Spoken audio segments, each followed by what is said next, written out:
स्वागत है आप सभी का। आप लोग देख रहे हैं बुद्धास टीचिंग चैनल और हम यहाँ महाकारुणिक तथागत बुद्धा और उनके शिक्षाओं के विषय में चर्चा करते हैं।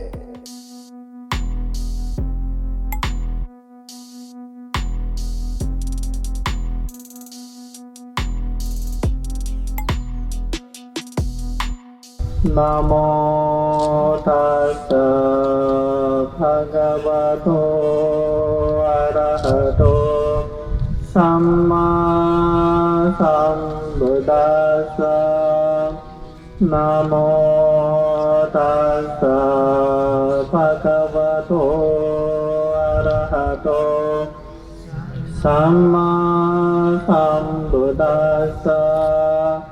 नमो तस्स भगवतो अरहतो सम्मा सम्बुद्दस्स। न अन्तरिक्षे न समुद्रमध्ये न भवतां विवरं भवेत्। न विद्यते जगति पदेषु यथास्थितो मुञ्चय पापकम्।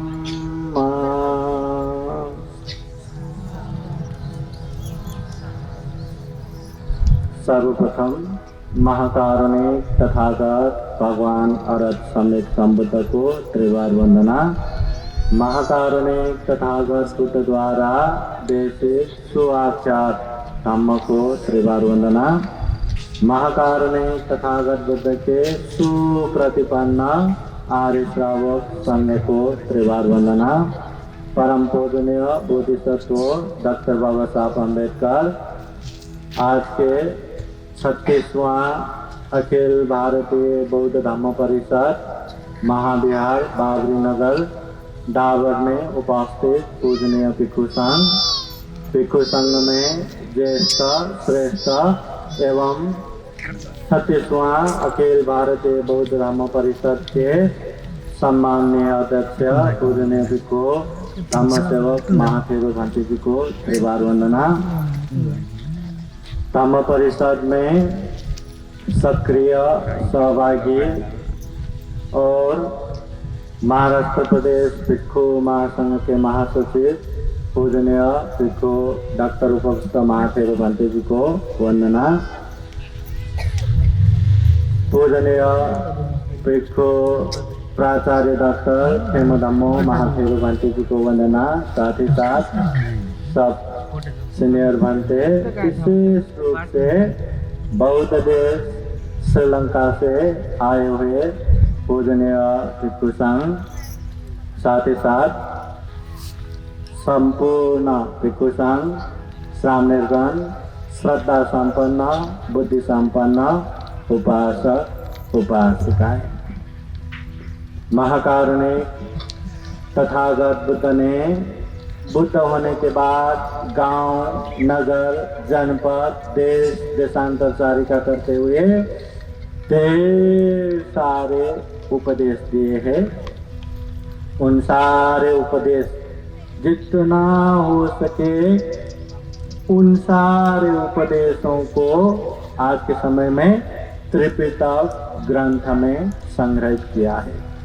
बहुत सारे लोगों को लगता है त्रिपिटक ग्रंथ बोले तो जैसे बाबा साहब आदित्यांचा धम्मा, भगवान बुद्ध और उनका धम्मा जैसा एक ग्रंथ है वैसा ही त्रिपिटक भी रहेगा।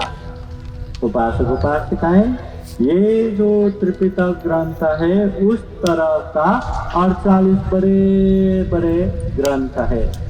तो ये त्रिपिटक में सुत्त पिटक, विनय पिटक, अभिधम्म पिटक, मूल रूप से 3 पिटक 3 ग्रंथ है जिसमें तथागत बुद्ध के 84,000 धम्म स्कंद संग्रहित है। महाकारुणिक तथागत बुद्ध के इन अथाह अनंत धम्म जो हमारे जीवन सुख शांतमय बनाने के लिए है और सारे के सारे धम्म हमारे लिए लाभदायी है, उपयोगी है। इसके बावजूद भी महाकारुणिक तथागत बुद्ध कहते हैं, बहुम्पि चे सहितं भासमानो न तत्परो होति नरूपमत्व। ज्यादा से ज्यादा धम्म की बातें जान के भी, धम्म की बातें समझ के भी, मुझे ये भी आता है, मुझे वो भी आता है, मैं ये भी जानता हूँ, मैं वो भी जानता हूँ, पंचशील पता है, अष्टशील पता है, 10 शील पता है, 4 आर्य सत्य पता है, प्रकृति समुत्पाद पता है, अनित्य दुख अनात्म त्रिलक्षण पता है, मैत्री करुणा मुदिता उपेक्षा ब्रह्म विहार पता है, दान शील निष्क्रम वीर्य प्रज्ञा शांति सत्य अधिष्ठान मैत्री उपेक्षा 10 पारमिता पता है, प्रकृति सम सब कुछ पता है मला हे पण माहिती आहे, ते पण माहिती आहे, फक्त केवळ माहिती आहे, मुझे पता है ऐसा कहते हुए भी अगर व्यवहार में हम पालन नहीं करेंगे तो वो धम्म हमें जरा सा भी कल्याण नहीं करता, वो धम्म हमारे लिए लाभदायी नहीं रहता। महाकारुणिक तथागत बुद्ध एक उदाहरण के साथ समझाते हैं, जिस तरह दूसरों का गाय भैंस चराने वाले कितने परिश्रम लेके, मेहनत लेके पहाड़ों में, कंदराओं में, जंगलों में, यहाँ वहाँ जाके चराने के लिए जाते हैं, मगर जब गाय भैंस का दूध पीने की बारी आता है तब वो दूध मालक पीते हैं, वो गाय भैंस चराने वाले को नहीं मिलता। उसी तरह हम भी धम्म सब कुछ पता है, ये भी पता है, वो भी पता है, केवल पता है करके पालन नहीं करेंगे तो जीवन में साल धम्म का फल हमें मिलने वाला नहीं है।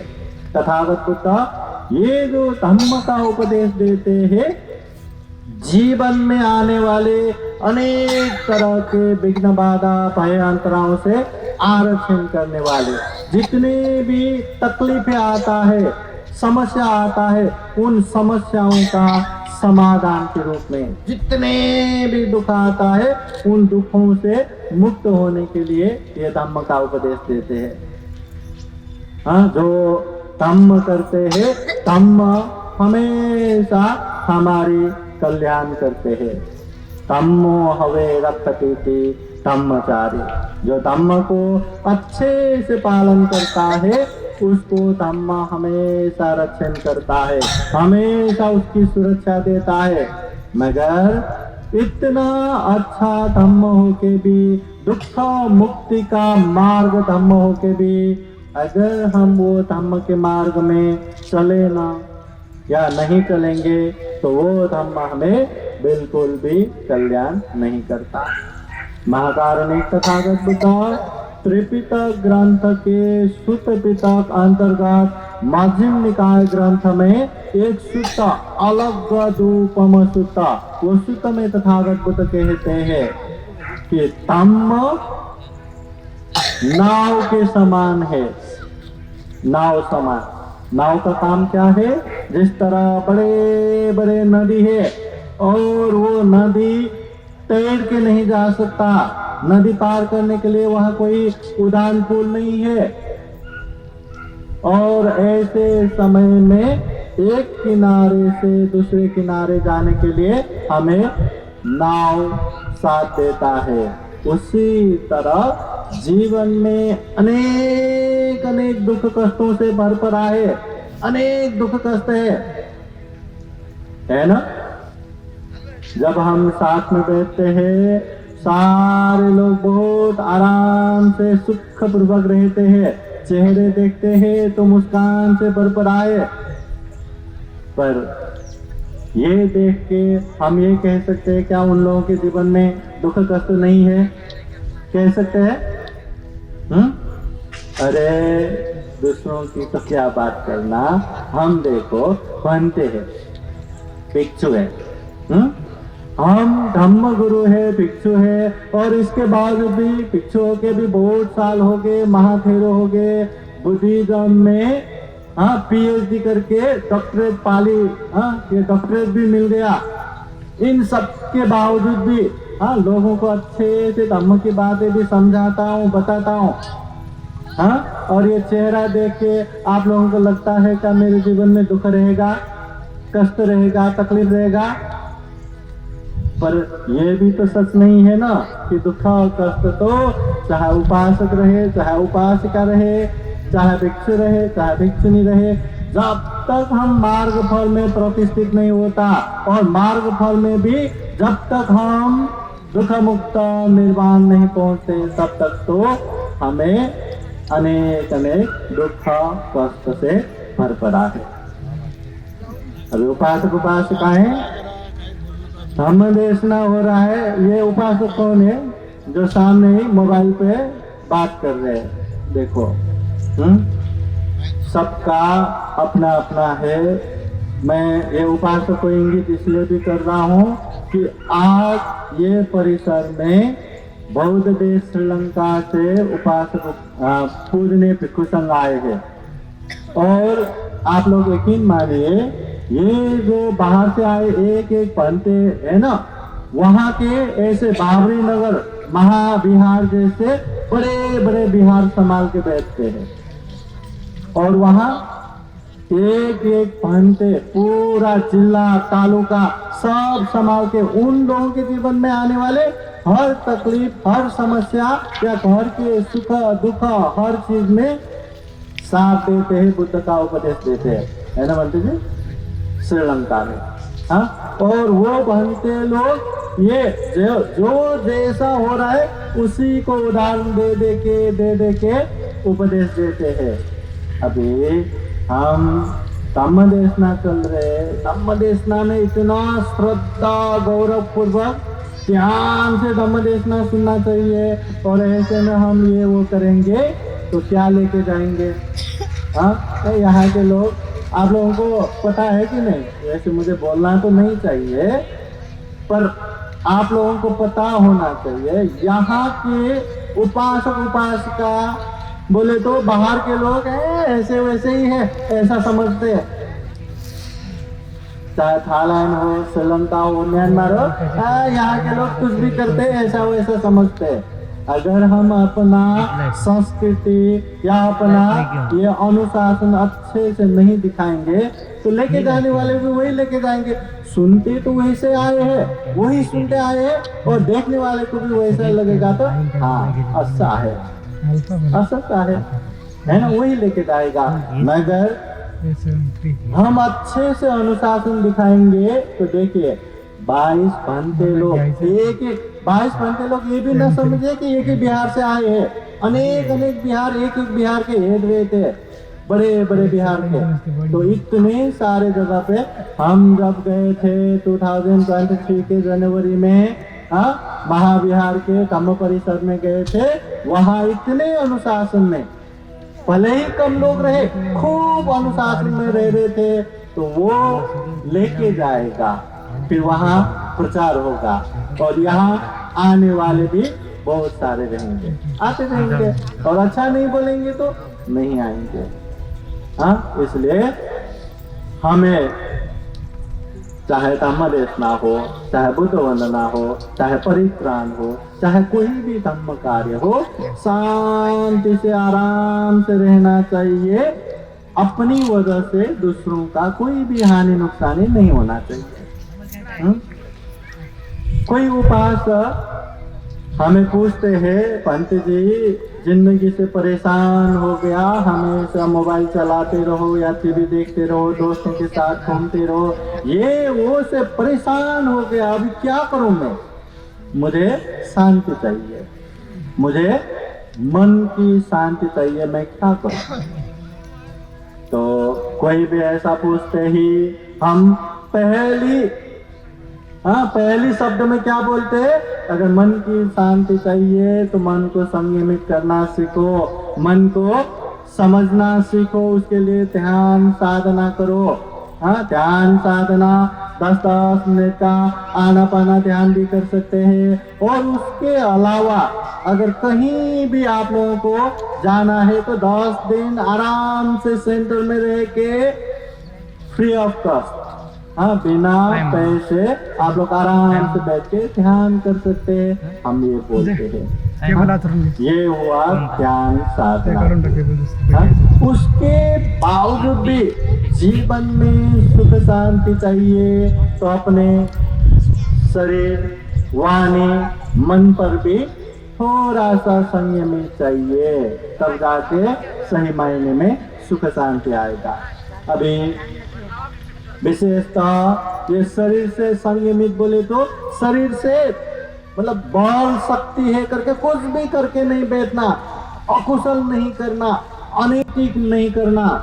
विशेषतः महाकारुणिक तथागत बुद्ध कहते हैं, पानातिपाता अदिना दाना कामेषु मिथ्याचारा।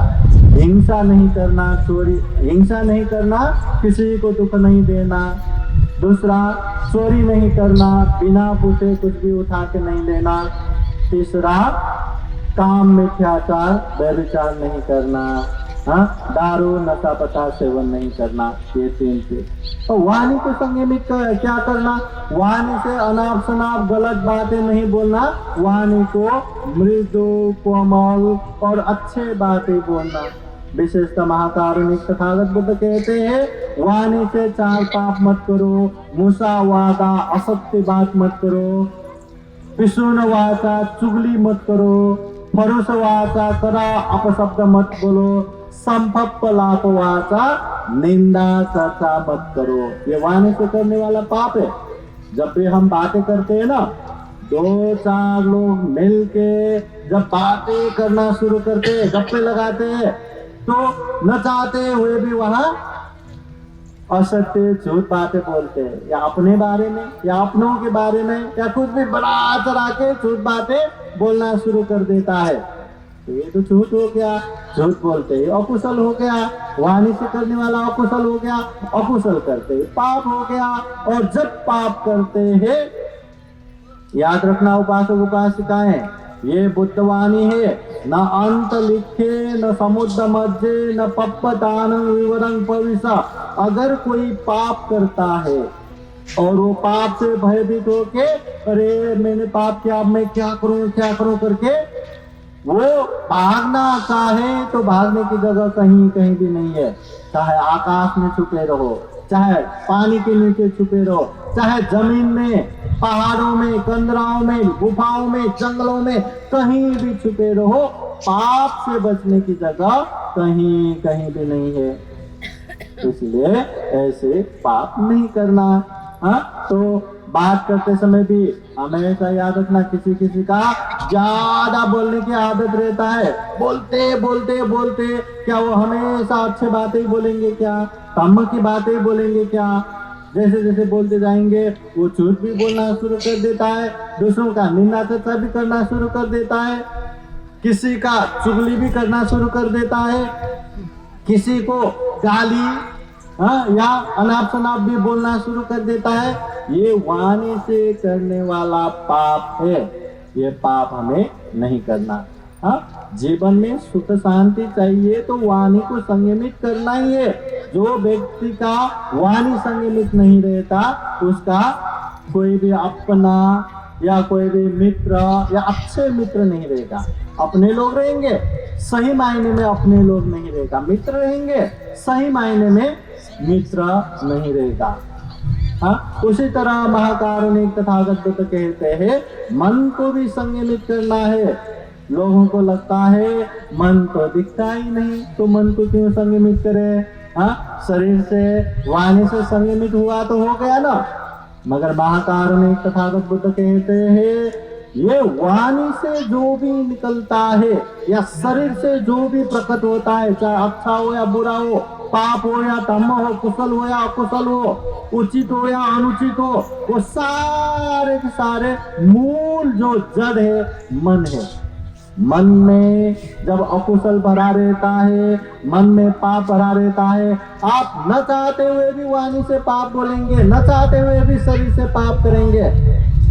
इसलिए ये मन को संयमित करना बहुत जरूरी है। उसके लिए महाकारुणिक तथागत बुद्ध कहते हैं, कम से कम शरीर मन से लोभ चित्त नहीं रखना, कम से कम मन से द्वेष चित्त नहीं रखना, कम से कम मन को मिथ्या दृष्टि से मुक्त करना।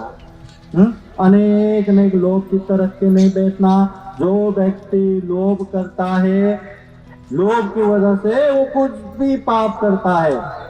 जिसके मन में लोभ ज्यादा रहता है उसके लिए कोई भी पाप ना करे ऐसा संभव नहीं है। इसलिए लोभ से मुक्त होना है।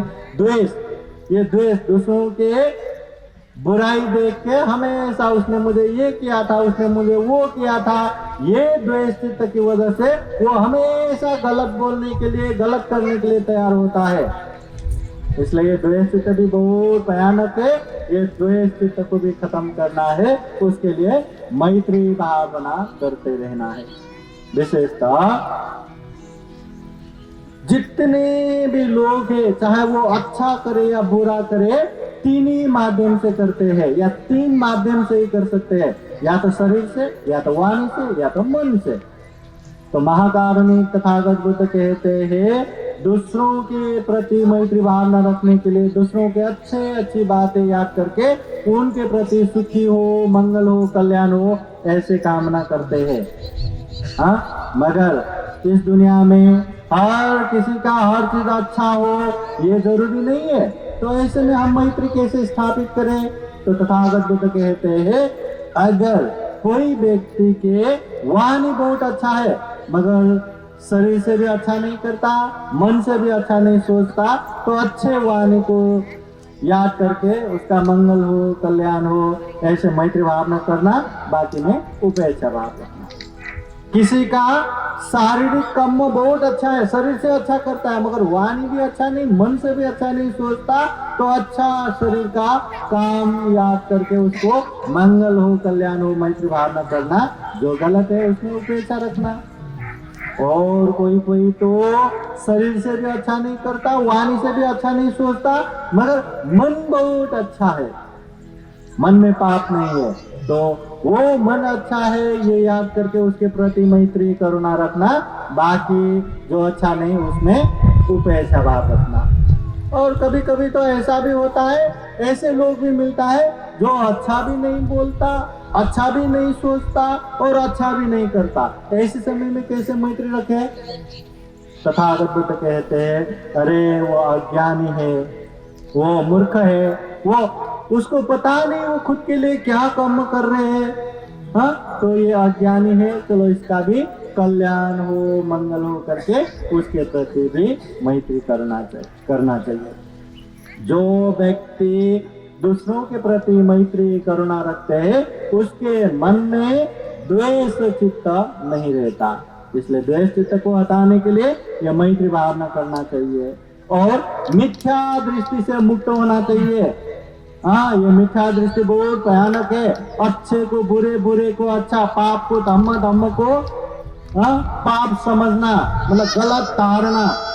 अगर गलत धारणा हमारे मन में होंगे तो हम अच्छे कर रहे, फिर भी उसके मन में ये लगेगा कहीं हम बुरा तो नहीं कर रहे। अगर बुरा तो नहीं कर रहे सोचने वाले, फिर वो क्यों करेगा? और कोई बुरा कर रहे फिर भी वो सोचता है कि मैं अच्छा कर रहा हूँ, तो ऐसा सोचने वाले फिर वो बुरा काम छोड़ेगा ही नहीं। हमारे जीवन में बहुत सारे लोग पाप करते हैं, अकुशल करते हैं, फिर भी वो नहीं छोड़ पाते। क्यों?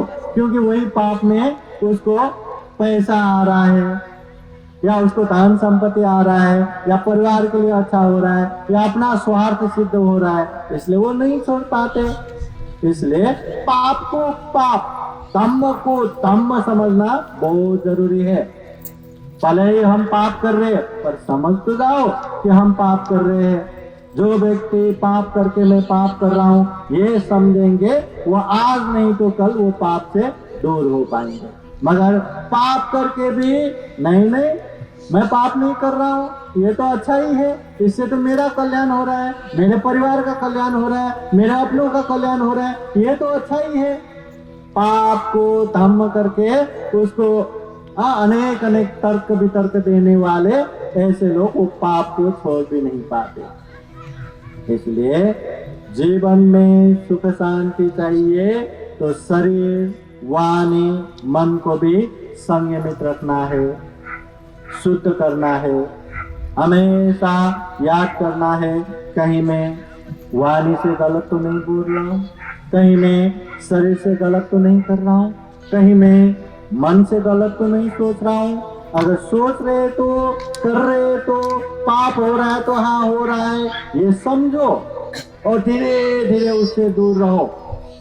और अच्छा कर रहे हैं तो समझो मैं अच्छा कर रहा हूँ, उसको और अभिवृद्धि और बढ़ाते जाने का काम करो। जीवन में जितना हम धम्म का अभ्यास करेंगे उतना ही सुख शांति आएगा। केवल धम्म जानने से, केवल धम्म मानने से सुख शांति आएगा ये संभव नहीं है। इसलिए महाकारुणिक तथागत बुद्ध के उपदेश से धम्म परियति प्रतिपत्ति प्रतिवेदा। सबसे पहले परियति अच्छे से धम्म को जानना है, समझना है। प्रतिपत्ति जो अच्छे धम्म जानते समझते उसको अभ्यास करना है, पालन करना है। प्रतिवेदा जो अच्छे धम्म जानेंगे, अच्छे धम्म अच्छे से पालन करेंगे उसको अच्छा परिणाम भी आएगा। देखना फिर जीवन में सुख भी आएगा, शांति भी आएगा, दुखों से मुक्त मार्गफल भी प्राप्त होगा। श्रोतापत्ति, सकिदागामी, अनागामी, अरत। पर धम्म को पालन करना जरूरी है। और सबसे महत्वपूर्ण बात, बहुत सारे लोगों को लगता है अभी मैं बहुत बिजी हूँ, मैं ये काम कर रहा हूँ, वो काम कर रहा हूँ, ऐसा काम कर रहा हूँ, वैसा काम कर रहा हूँ, अभी मुझे धम्म करने का टाइम ही नहीं है। किया तो भी छोटा छोटा क्यों करना, मैं जब रिटायर होऊंगा तो बड़ा काम करूंगा, एक ही बार में बड़ा काम करूंगा। ऐसे सोचने वाले तो बहुत सारे लोग हैं। क्या करें, बेचारे अज्ञानी है। जीवन का कोई ठिकाना नहीं है, कब कोरोना आके किसको दबोच लेगा पता नहीं है। जीवन का कोई ठिकाना नहीं है। इसलिए थोड़ा थोड़ा ही क्यों ना हो पुण्य करते जाना चाहिए, करते जाना चाहिए। जो व्यक्ति थोड़ा थोड़ा पुण्य करते करते आगे बढ़ेंगे, मौका मिलने पे वो बहुत बड़ा भी कर लेगा। मगर जो थोड़ा थोड़ा भी नहीं करते ना, वो एक ही बार में बड़ा करे, वो संभव नहीं होता। इसलिए ये तथागत बुद्ध की वाणी है, बूंद बूंद मिलके घड़ा भर जाता है। थोड़ा थोड़ा पुण्य करके भी बहुत बड़े सुख शांति का कारण बन जाता है, दुख मुक्ति का कारण बन जाता है।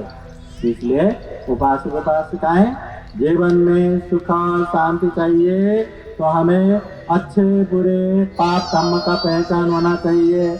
बुराइयों से दूर रहने के प्रयास और अच्छाइयों में आगे बढ़ने का उद्योग, मेहनत करते जाना चाहिए। जितना हम धम्म समझेंगे, जितना धम्म के अभ्यास करेंगे, उतना ही जीवन में कल्याण होगा, मंगल होगा। और ये बात जान के हम भी खूब अच्छे पुण्य कर सके, खूब अच्छे धम्म कर सके। फिर एक बार आप सभी के जीवन में बुद्ध धम्म संघ का आशीर्वाद हमेशा हमेशा रहे। जीवन में खूब सारा पुण्य धम्म करते करते ये दुर्लभ, ये अमूल्य, ये सर्वश्रेष्ठ मनुष्य जीवन को सफल बना सके, सार्थक बना सके।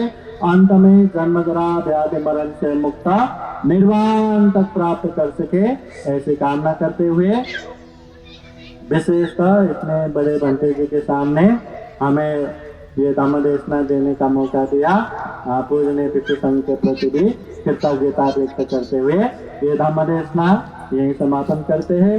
सबका मंगल हो, सबका कल्याण हो। भवतु सबका मंगलम।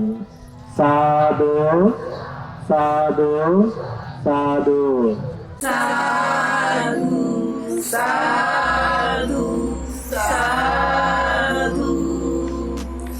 बुद्धं नमामि, बुद्ध को नमन करता हूँ। धम्मं नमामि, धम्म को नमन करता हूँ, संघं नमामि, संघ को नमन करता हूँ।